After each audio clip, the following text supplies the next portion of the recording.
Well, congratulations on your Thank engagement. you. And the reason why I bring it up as well is I asked him, I was like, well, how did you propose? And I didn't know if you mind, but do you mind telling everybody how it happened? It was beautiful. Oh, no, I had no idea, obviously. I just was like, in fact, I was trying to get out of going back to Oklahoma because it was getting too complicated with COVID and the family and I'm like, I think we should just cancel the trip. You know, it was like one of those. Like, and then we got it all together and we ended up going. And so his sister and her family, they were there.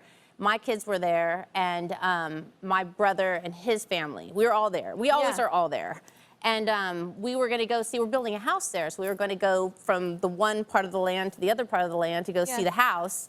And meanwhile, I guess Blake had this ring like ready to go for like a couple weeks, and nobody knew. Like nobody knew. My dad knew because on my birthday he had showed my dad and said he was going to do it or whatever. Oh my God, he's so old-fashioned. He probably talked to your dad first. Well, I had my birthday party, and it wasn't a party. It was a birthday COVID moment in my house when I turned whatever it was I turned.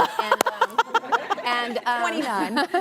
And then anyway, so we got there, and everybody was like, no, we got to get back. We're cooking like a hobo stew on the fire, and we can't let it burn. And my son was like, no, I got to go to the bathroom. I don't want to go. And like, it was like all these like things happening. And I walked in, and my son was like sitting right by this like fireplace, and Blake basically like was getting down on his knees to do a fire. And he goes, hey, can you look in that cabinet over there and get me a fire starter? So I opened the cabinet, and there was like a ring in a box, and I was like, ah!